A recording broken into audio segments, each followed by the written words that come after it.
On today's show, the Dallas Mavericks signed Dwight Powell and Dante Exum. But what else is left? They've still got stuff to do. Talk about that on today's Locked On Mavs. I'm Luka Doncic, and this is Locked On Mavericks podcast. 10 Mavericks, NBA champions. Bang! It's good, and the Mavericks have won the game. If you don't believe, you shouldn't be here. Loyalty never fades away. And welcome. You are locked on to the Dallas Mavericks. My name is Nick Angstadt, media member and NBA channel manager for the Locked On Podcast Network, your team every day. Thanks for being part of the show and making Locked On Mavs your first listen of the day. Join the Raccoon Squad, be an everydayer, subscribe, follow for free. Just search Locked On Mavericks wherever you get your podcasts or on YouTube. But the best way you can help us grow the show is to listen every day and to comment anything below. Let us know in the comment section what's something the Mavericks have to do still in free agency. Let us know that. If you want to support the show, text us, get text alerts from us. I've been sending out texts all day long today and yesterday. Any rumor that I see, especially since Twitter was down, and Twitter was being weird, down on purpose, I guess, according to Elon Musk. Join us on subtext. Click the link below or text the number in the description, and you'll get text alerts from us. I'm sending out all the rumors that I see and all that throughout the day. You probably knew before anybody else. Joining me, as always, my co-host, writer, contributor at Mavs.com. The free agency day 2 toddler, the One More Thing King. What you got for me, Isaac Harris? Yeah, I got a thing at the top. I wanted to just announce to all of our listeners to kind of address all of the extreme levels of downloads over the past week. We've applied the following temporary limits to listening to the pod. If you are a day one, you get, 40, like a full, like 40% of the podcast that you get to listen to. If you just hopped on board over the past, few months, you can only listen to the first 10 minutes. And literally, if you just hop on board over the past 24 hours, you get just the intro. So it's just going to help us on the back end a little bit, help us, with all the downloads that's happening. So yeah, go touch grass.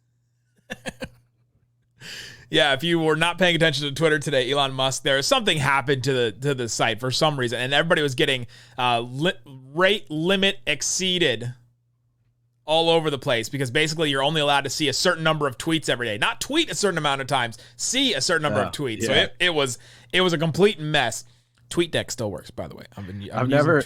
Hey, my Twitter notification still worked, which I'm like, this is all really we need at this point. But no, it was. I couldn't even see my own tweets at a certain point. Just a really weird situation on there. But I think they just broke something and they need to fix it. So they're like, all right, we got to hold everybody back for a little while, and then we're gonna go. Yeah, nothing like investing into a website and then telling people not to go to it. Today's show, we'll get into the Mavericks free agency. They signed Dwight Powell back. Like we said, if you listen to this podcast, they were going to do that. They signed Dante Exum, which came out of left field to me. And so we'll talk about. We signed the best Dante today. At least the taller one. We'll talk about that, Dante. And then what the Mavericks have to do next and who's left, who's out there. What can the Mavericks do? So let's start with the 2 signings that they made. Dwight Powell comes back on a 3-year, $12 million deal. When I first saw this, I was like, okay, that's like $4 million a year. How is that going to actually work out? I think it does work out to be about the vet minimum, because the new vet minimum with this new CBA is around like 3-point-something million. JJ Redick talked about it recently. And then if it wasn't the vet minimum, it would be taken into the Mavericks MLE. And so a bunch of people were concerned about that earlier today. Mark Stein, refuted that report on his Substack and said that it's not the MLE. Why would the Mavericks ruin their flexibility by doing that? Basically, was his response to a question about it. So it's either just the vet minimum, or they can use his rights to sign over the cap, since they have his rights already and they didn't renounce them. So that's the deal for Dwight Powell, but he's coming back on a 3-year deal. A great value. I mean, I love it. I mean, the only way I wouldn't like the Walmart brand of things that are not as good as the other things. Great value. No, but I mean, honestly, we've been expecting back on a minimum to get him on a minimum basically for 3 years.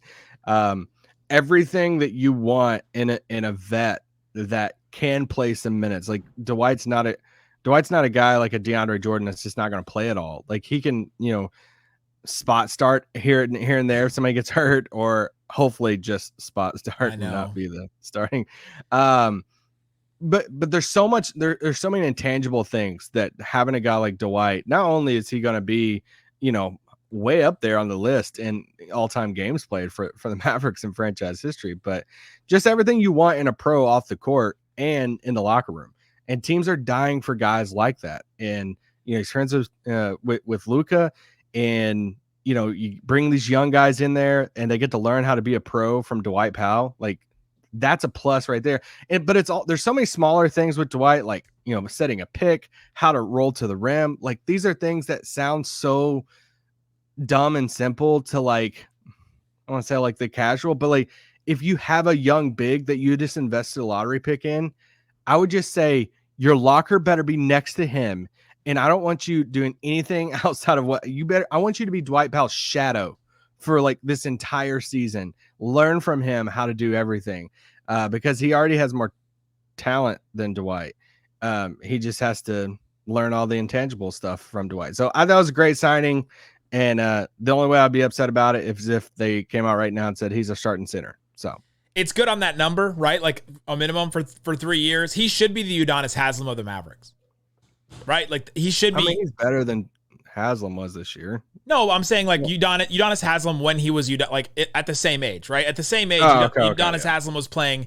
When he was 32, he played like 19 minutes a game. Then it dropped to 14. Then it dropped to 16, and then dropped to 7. We should be in that area where he's dropping to like 15 minutes a game or so, like Udonis Haslem did, and then he drops off even more and just becomes the vet on the bench. And Mavericks fans should be excited about him coming back for this, but he's been thrust into this.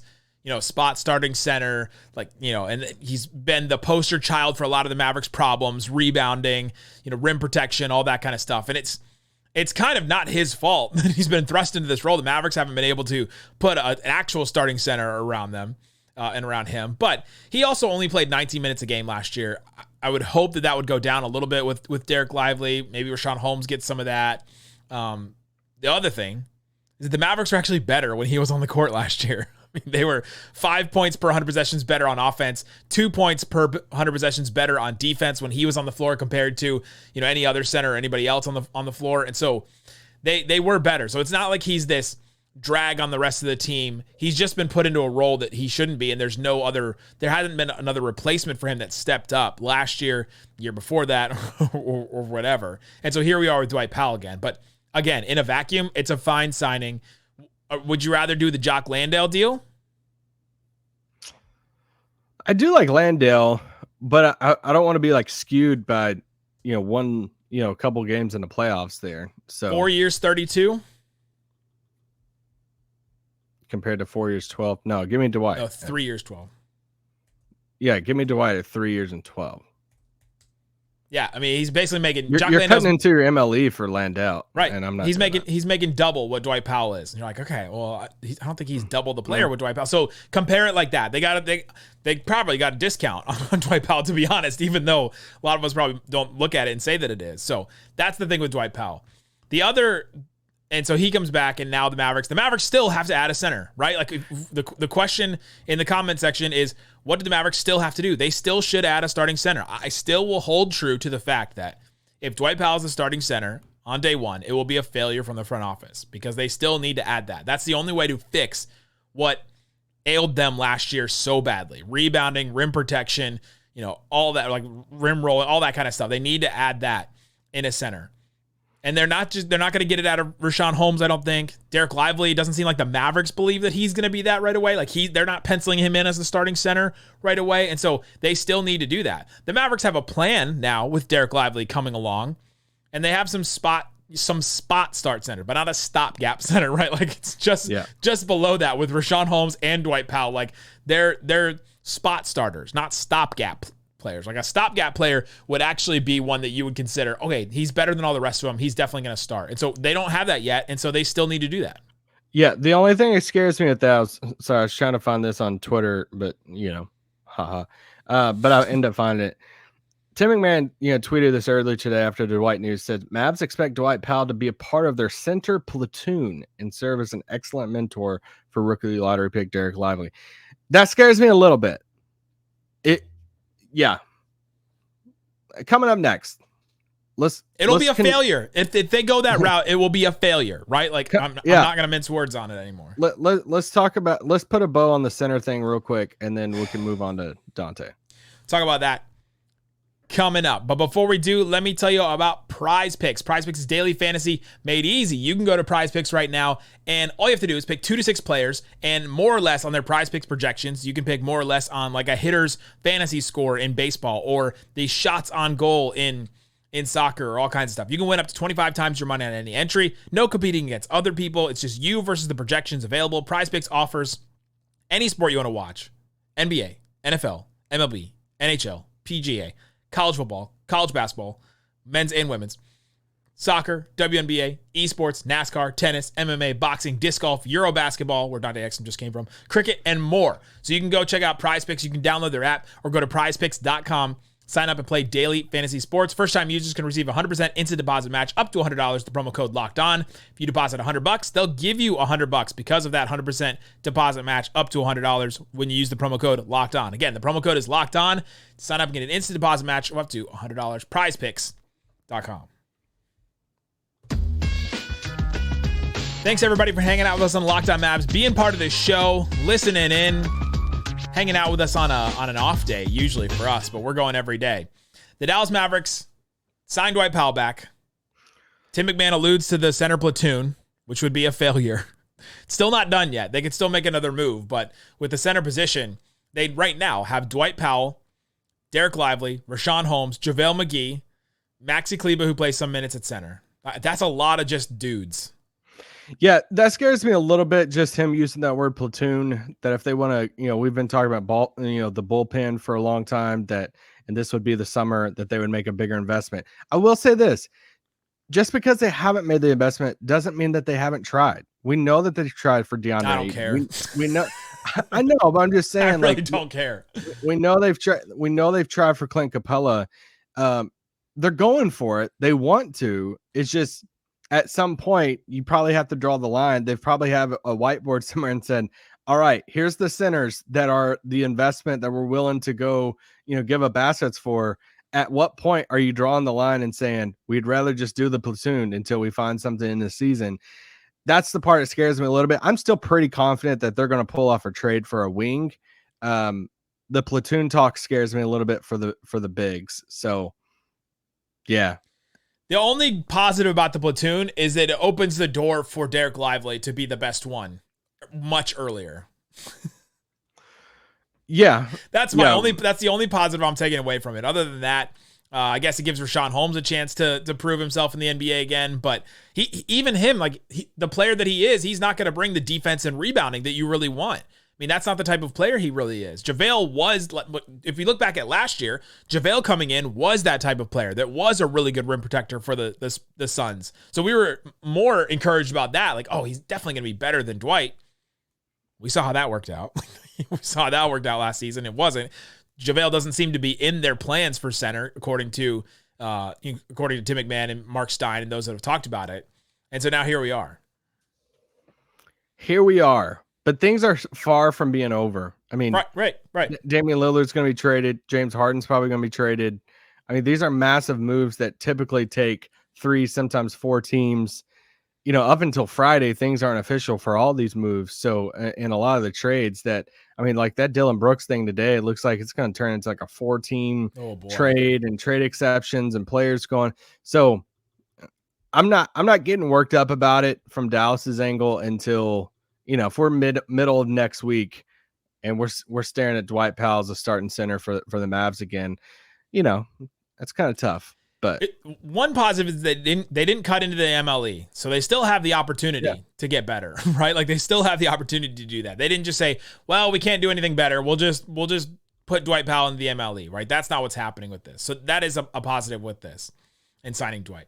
The other move the Mavericks made, Dante Exum on a 1-year veterans minimum. He's coming over from Europe. He's been playing over there for the last couple of seasons. He was drafted in 2014, the 5th overall pick by the Utah Jazz, and Isaac Harris, who selected him there?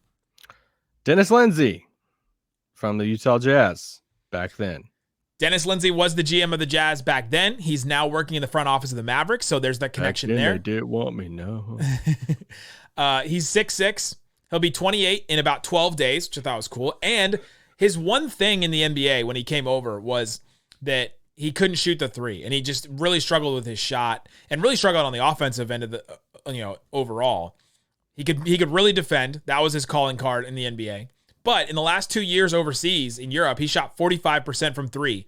He shot 85 of 189 threes. His shot looks pretty good. It's like a little in front of his head and to the side a little bit, so it's not like the prettiest shot. But he put up good averages. They played really well on the team that he was on.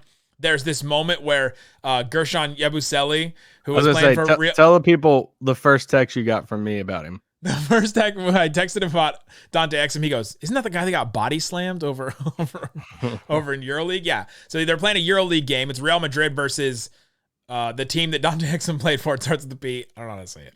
Belgrade. It's Belgrade. Yeah, fair. Belgrade. And Gershon Yabusele used to play for the Celtics. They get into like this skirmish, and all teams get into it. They have the bench clearing because they don't have that rule, I guess in EuroLeague like they do in the NBA. And then Gershon Yabusele, who's a big guy, takes Dante Exum and body slams him into the ground in the middle of all this. Just like a wild sequence. It's on. I texted it to all the subtext people today, and then you can find it and search it. But yeah, his team, the Belgrade team was really good in EuroLeague. They won the league for the first time in like a decade. He went over and played in some other leagues as well, and he shot the three ball really well. Mavs draft, Richard Stayman tweeted out these numbers. Last season in Europe, Dante Exum, 96th percentile pick and roll ball handler, 96th percentile in catch and shoot shots, 81st percentile in off the dribble shooting, 94th percentile in ISO scoring. So like he was very efficient and did a lot of things there. What I think he brings is he does bring a bigger guard defender. Right, he now gets in line with Reggie Bullock, Josh Green, and now Dante Exum, where you just have another option. He's the upgrade over Frank, right? Like if we're gonna look and compare last year's roster to this one, he's the upgrade over Frank that they hope for. Seems like he can handle the ball a little bit. He could in the NBA when he came over the first time, and so I think he's another like capable ball handler. He's not your offensive initiator like you would want, even though he was really good in the pick and roll in EuroLeague. Maybe he's grown in that. And then he'll be better in the NBA. But I think you add him to the list of capable defenders and then semi-competent ball handlers. So now it's not just Luka and Kyrie and Hardy. It's Luka, Kyrie, Hardy, Curry, and Dante. So it's like you're getting a hybrid of a bunch of different things that you kind of needed.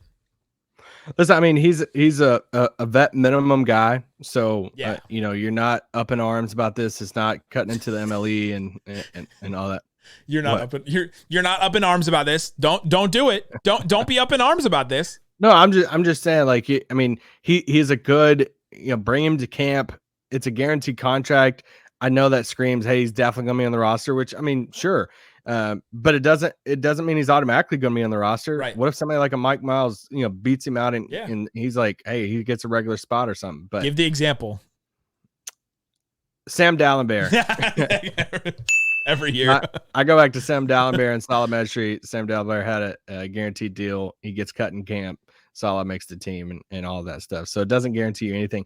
But I do like the flyer part of it. Basically everything I said about the Tim for Markelle Fultz swap, like he's obviously not as good as Markelle Fultz, but like that's the role. The bigger guard who can handle the ball, but you question the shot, but he can play some defense. If he really did change the shot and that's going to be his thing moving forward, I mean, a 2-year sample size is pretty good compared to, it's not like it's like, hey, in 15 games he did blah, blah, blah. That would be huge for him. And, fellow Australian. So, him and Josh Green are buds and all of that. So, do we know that? Well, I mean, they won a bronze medal together. So, it's true. So anyway, I like the swing on it. If anybody knows his potential, it's Dennis Lindsey. So he has a relationship with him. He drafted him, like we said. I mean, that's not just a just throw it in there type of thing. He has to know him pretty well. And hey, he's kept track on him and said, let's take a swing. It's a vetman deal, and they don't need another small guard in there. Let's add a bigger guard, a 6'6" guard, to the Jaden Hardy, Seth Curry of the world. Yeah, absolutely. So with Dante and with Dwight Powell, it marks the Mavericks. Everything that they've done so far has been good business in the NBA, I think, right? Like, has been good process, the way some people talk about it. Their draft was very good, getting Kyrie back at the deal he was. We did learn from Mark Stein that Kyrie was negotiating the player option. The Mavericks intended for it to be a team option, but Kyrie negotiated it up to a player option in that third year. Mark Stein talked about it on The Freak today. He did his 1 hour radio thing. Jake Fisher jumped on there. There's a couple of things I'll go through from that. But we know that that's what he was really negotiating. But I think the Mavericks still did a good job with it. If Kyrie's a flight risk, then that player option, I mean, he'll turn it down and leave, right? Like if that's the worst case. Stein also said though that he doesn't think the Kyrie trade contract is tradable, which I disagree with. Everybody's traded. Like everybody's been. Bradley Beal just got traded. Like I think he'll be traded. I mean, at the current moment, because there wasn't a lot of teams lining up for his services. Right. So at the current moment, yes, it seems not very likely to be traded. But it was much harder to do a sign and trade than it is for him to just be straight up traded after he signed the contract, right? Like, so it'll be easier then. But that's Mark Stein's opinion from talking around the league, that he doesn't think that contract will be tradable. You're not making that contract right now to trade him. So yeah. Also, yeah, true. Also, yeah. Matt Stein reiterated the Mavs are still looking for a wing with the MLE. They still have the full MLE, $12.4 million. So they still have that. Jake Fisher had reported the Mavs had real interest in Dillon Brooks. He goes to the Rockets for 4 years, $80 million. The Mavericks couldn't have paid for him. That's two guys the Mavericks targeted that went for $20 million a year, and Bruce Brown and Dillon Brooks, which is wild. That I texted everybody on the subtext line. That Dillon Brooks contract and just bringing him to the Rockets at all is awful to me. I mean, that just makes no sense to me, to bring in that personality with what he wants to do on, like, just forget the antics and all the stuff that he did, like on the Grizzlies at the end that made the Grizzlies go, under no circumstances are you coming back. Just his offensive game with the rest of those Rockets in the style of play they played last year. Ime Udoka has his work cut out for him, man. Like, that dude wants to take a bunch of shots, and he takes bad shots. He drove Grizzlies fans crazy with the type of shots that he takes. Yeah, I think that's the worst contract handed out in free agency so far. Yeah. It's above Jeremy Grant's for me. Yeah. I don't really have a problem with Van Vliet's at all. It's longer than tough. Van Vliet's. And if I'm a Houston fan, man, I'm just gonna get pissed a little this year. Like, knowing that you have 4 years of Dillon Brooks and he's gonna take minute. Like, you gotta start him, right? Like, and it's like, yeah, for sure. All right, cool. Now you're playing him over some of your young guys. So I mean, does he take Jabari's spot in the starting? There's spot? No way. I mean, you can't bench Jabari. Yeah, Van Vliet, I don't really. I mean, but it's the Rockets. I don't give a crap about the Rockets. So the Mavericks aren't in on that. But to your point earlier, Mark Stein also said the Mavs prioritize a new starting center. They've tried Ayton, Capella. They also were going to try for Naz Reid, but he didn't make it to free agency. They probably tried with Brook Lopez. We've also heard that they tried with Jared Allen for a trade as well. Mark Stein didn't say that specifically, but yeah, here we are. So who's left? I kind of want to do that. I have a couple other things I want to do. Yeah, well, I was going to say the Houston thing, that I do think there was a path for Dillon Brooks to Dallas if Brook Lopez took the Houston money. Right. Yeah, Mark Stein said that too. Yeah, I think that's very real, but he didn't. And look, Houston said, "Hey, come be on our Sucky team for $20 million a year," and he's getting $20 million a year. So, I mean, you look at a guy like him, you look at a guy like Bruce Brown, even you look at Brook Lopez, who Mavericks probably had interest in, and he gets over $20 million. So these guys that you're like, man, I wish Dallas could have had them. Yeah, me too, to an extent, but they just can't afford that amount. I don't know if I want some of these guys for that amount. No, don't want Dillon Brooks at that amount or that length of contract. Here are the guys that are left in free agency. Yeah. PJ Washington, restricted. Grant Williams, restricted. PJ Washington's my number one. Like, I would take him over Grant Williams right now. But and I'm putting it up as an option because the Hornets are interested in Grant Williams. Michael Scott of Hoops Hype said that they're considering putting down an offer for him. They have PJ Washington and Miles Bridges on restricted, and they haven't sent them an offer or anything. And so yeah, if they rescind one of those guys to make room and to sign Grant Williams, because right now all the Hornets could offer is the same the Mavericks could offer. And so if you're going back and forth and like, oh, well, the Celtics will match both of those, then they've got to up it. And so to up it, you'd have to get rid of one of those guys. And so I don't know why they would do that with PJ Washington for Grant Williams. Like, I don't know if you do that trade, like just straight up. I don't think I would. I mean, you could be looking at some 3-team stuff in there. Yeah, you could do that too. But so those guys are both restricted. Matisse Thybulle is still restricted. Ayo DeSumo is still restricted. So yeah. Those are I don't know if I'd fit now, but those are 4 options for the Mavericks if you want to look at some. The first 3 I think are very good, and it would be great if they got any one of those. Other guys, Eric Gordon is still out there. He had interest from the Lakers, but they're out of it. Yep. Torrey Craig from the Suns is a big wing the Mavericks could take a flyer on. He's got some playoff experience. Derrick Jones Jr. still out there. Malik Beasley, Kelly Oubre. Those are the wings that are available for free agency right now. Yeah, I mean, here's the thing. I mean, I like Grant. I like PJ Washington. There's a few of those guys left that, I like for a reasonable amount, but I'm still looking at the trade stuff. I think we're still going to get 1, maybe even 2 different Mavs trades to help remix some of this roster a little bit. And that's why I'm really looking at that group. If you're looking at the Mavs roster right now, when I write out the Mavs roster at the moment, like I write Kyrie and Luka at the top. Yeah. And then I write those 5 names together of Reggie, JaVale, Tim, Maxey, and Rashawn Holmes. And I put those like 5 names together there because I think that's the group that you're looking at right now. Because then after that, then you got the 4 young guys, then you got the 3 new signees in Seth, Dwight, and Dante. So Mavericks technically at the current moment have 1 open roster spot. So, one guaranteed spot. Like if you're just going off, right, how many players they can take up to 20 to camp. So we can get a few more signees here and there for camp stuff, but as far as like 1 guaranteed spot, they'll probably take more to camp now that they have 18 or that they have 3 two-way guys too, right? I mean, yeah, 21, 22, some of these dudes that they bring to camp, then they'll be in Frisco this year. But yeah, right. Yeah, I'm still expecting some trade stuff.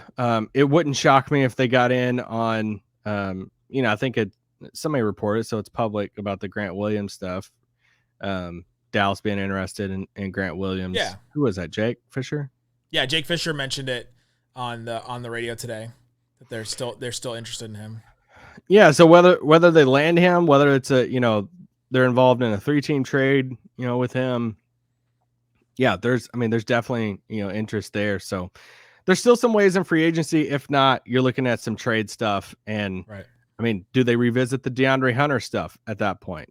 Before what we hear that, hey, Tim McMahon's on Hoop Collective saying that they like DeAndre Hunter, but not at that price. Well, what if the free agent, pool dries up? That price might look a little bit better for DeAndre Hunter. So the Hawks also they did a weird trade today where they took in Ty Washington and Usman Garuba with a couple of seconds from the Rockets just to clear space, so the Rockets could clear space to get Dylan Brooks and Jeff Green, and they did a trade for Landale. And Landale, so that they needed some space to do all that stuff. So they dumped those. They dumped former first round picks, like 2 former first round picks. Memphis. Yeah, Josh Christopher went to Memphis, and the Dylan Brooks ended up being a sign and trade. But they're like, screw this. We don't want these young guys anymore. Yeah, like we'll cut our young guys in half, and then we'll or Ime was like, don't you dare put me with a bunch of kids. I ain't doing this. So now they have like a vet side and a young guy side, but they did that. So my point of all that is that the Hawks brought in a couple contracts. They still need to make some moves. They've dumped John Collins, but I think they'll make one more move between DeAndre Hunter and Clint Capella, and so we'll see what happens with that for them. I have one more thing I want to do, which next time don't wait till it's 3 seconds left to talk. I have a list. I have a list of the moves that went down that the Mavericks could have done. Like they could have signed these guys to a minimum or to somewhere in the mid level. Okay. And tell me if they oh man, yeah, they missed out. If that player wanted to come to Dallas. Correct. Like just money wise. Because you can't look at Dylan Brooks. Yeah. You can't look at Bruce Brown. Like what have the Mavericks actually missed on is kind of what I want to point out. Yeah. Dante DiVincenzo, 4 years, $50 million to the Knicks. Have fun with your Villanova guys. He gets paid over double what he got paid last year. Dennis Schroeder, Toronto, 2 years, $26 million. Not in that business for me. Gabe Vincent, 3 years, $33 million to the Lakers. I mean, I think when it's all said and done, like if there was nobody else Dallas could get, I like Vincent. So, I mean, he would have been fine. They did miss out on that, but he went to the Lakers. He went for the full MLE. So if that's your full MLE guy, what problem are you solving for the Mavericks, right? Like, yeah, no. Javon Carter goes to the Bulls, 3 years, $20 million. No, bigger defensive, like a defensive guard, but yeah, again, not solving any of your problems. Jalen McDaniels, not Jaden, to Toronto, 2 years, $9 million. I like him. Yeah, I think if they missed out on, like Grant, PJ, some of these other things, and they still have the MLE, he would be one that I would be like, yeah, I think if you want to split up the MLE, I would have been down for him. The problem with like a Jalen McDaniels to me is, wouldn't he just take minutes from Omax? Like, I would just rather than play Omax at that point. Possibly, yeah. Right? Like with this roster as we know it. Patrick Beverley, 1 year veteran minimum. Vetman, sure. I mean, yeah, like okay, yeah. So they missed out on that one, but you're not feeling too bad about it. Keita Bates job to the Suns, 2 years, $5 million. I think this is a sneaky, like, under the radar signing, but again, you bring him in, but he's not changing your rotation really. Yeah, he has a chance to start for the Suns though, according to their report.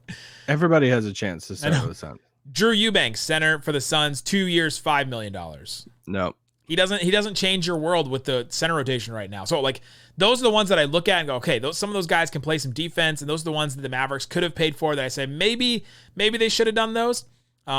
Taurean Prince to the Lakers, 1 year, $4.5 million. That's one. Yeah, I like that one. That's when I look at and say, okay, they missed out on that one. I mean, but he got their biannual, so you could have the debate like Seth or Prince. But he could have been part of their mid-level is what I'm saying. Like they could have upped the Lakers offer a little bit and then done that. But maybe he wanted to go play with LeBron, play in LA. Like you just can't turn that opportunity down if you want to. So that's what they missed out on. Like after that, Russ.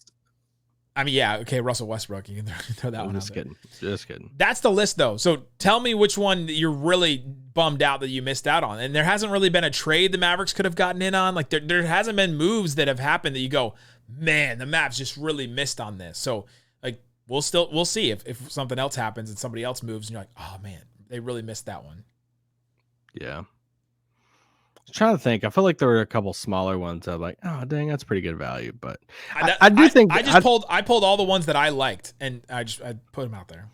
I think there could be a debate, if it goes in for a few weeks or whatever, and just seeing it, like let's say that they don't have very many wings and they don't pull off a trade or something like that. Would there be a debate of like for that biannual Seth versus blank player? Yeah, that Taurean some of these Prince. other players that took the biannual or around the biannual number, that would you have rather had a Taurean Prince or a bigger wing in that $4 million slot to just come off the bench compared to a scoring guard? I don't think it's that big of a deal because I still think that they're going to make a trade or one or two trades to add bigger wings, and I'll like the Seth Curry. But if they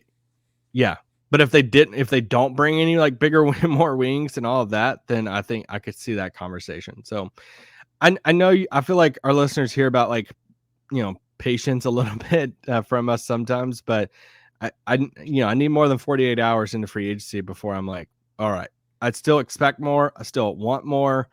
They need more for me to be like, all right, I think they can make a deep run in the playoffs. But there's still so many dominoes to fall in the league, especially with, Dame stuff had to just throw everybody today. So shout out to getting this guy paid, Yeah, shout out to Dame doing that and then waiting till after free agency in the draft. Jeremy Grant better add a Dame dollar tattoo on his like calf or something. Host an album listening party. Yeah, Dame just got him like 100 and something million. So let us know in the comment section what's one thing the Mavericks have to do in free agency going forward. And we'll be back tomorrow. Regular scheduled programming. Thanks so much for listening to Locked On Mavs. Peace out. Boom.